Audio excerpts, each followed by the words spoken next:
Surat crime બ્રાન્ચે 65 gram MD drugs સાથે શખ્સને ઝડપી પાડ્યો. ₹21.95 લાખનો મુદ્દામાલ જપ્ત કર્યો. સુરત 21 જુલાઈ. સુરત શહેર ક્રાઇમ બ્રાન્ચે શહેરમાં ડ્રગ્સના કાળા કારોબાર સામે વધુ એક સફળ કાર્યવાહી હાથ ધરી છે. મળેલી બાતમીના આધારે પોલીસે પૂણા વિસ્તારમાં દરોડો પાડી યુનુસ ઉર્ફે બાક્ષ શેખને 65 ગ્રામ એમડી ડ્રગ્સ સાથે ઝડપી પાડ્યો હતો. પોલીસના જણાવ્યા મુજબ જપ્ત કરાયેલા એમડી ડ્રગ્સની અંદાજિત કિંમત ₹21.95 લાખ છે. આરોપી વિરુદ્ધ એનડીપીએસ એક્ટ હેઠળ ગુનો નોંધી કાયદેસરની કાર્યવાહી હાથ ધરવામાં આવી છે. પ્રાથમિક તપાસમાં સામે આવ્યું છે કે આરોપી અગાઉ હત્યાના ગુનામાં જેલની સજા ભોગવી ચૂક્યો છે.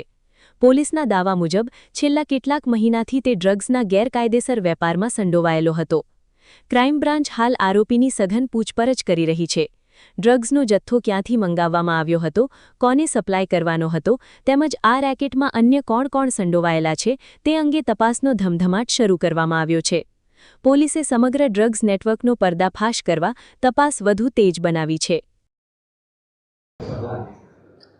No drugs in Surat city અંતર્ગત સુરત શહેર પોલીસ અને સુરત શહેરની ક્રાઇમ બ્રાન્ચ અને અલગ અલગ પોલીસ સ્ટેશનો દ્વારા સતત ડ્રગ માફિયા વિરુદ્ધ કાર્યવાહી કરવામાં આવી રહી છે. નાનામાં નાના કેસોથી લઈ અને ઓર્ગેનાઇઝ ગેંગોને ટાર્ગેટ કરી અને આ કાર્યવાહી કરવામાં આવે છે. આવી જ એક ઇન્ફોર્મેશનના આધારે સુરત ક્રાઇમ બ્રાન્ચના પોલીસ ઇન્સ્પેક્ટર એસ.એન. પરમાર અને એની ટીમે ગઈકાલે પૂણા વિસ્તાર ખાડી પાસેથી એક યુનુસ બાક્ષ શેખ નામના ઈસમને પકડી પાડ્યો, જેના કબજામાંથી 65 ગ્રામ જેટલું એમડી ડ્રગ્સ મળી આવ્યું છે, જેની કિંમત 1,95,000 જેટલી થાય છે. આ યુનુસ ખાન અગાઉ ઘણા સમયથી આ ડ્રગ્સનો ધંધો કરી રહ્યોની બાતમી મળી છે અને એ જે સરથાણા વિસ્તારમાંથી કોઈ માણસ પાસેથી આ માલ લાવી અને મીઠી ખાડી વિસ્તારમાં લિંબાયત અને કમરૂનગર આસપાસ આ માલ વેચતો હોવાની ઇન્ફોર્મેશન આધારે એની પકડીને પૂછપરછ ચાલી રહી છે.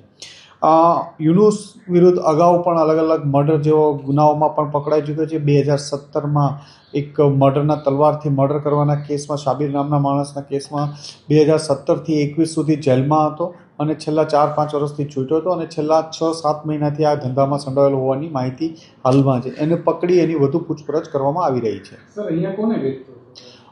એ ઇન્ફોર્મેશન નામ અને છે પણ તપાસ ચાલી રહી છે અને આરોપીની રિમાન્ડની કાર્યવાહી ચાલી રહી છે. કેટલો અભ્યાસ કરેલો છે?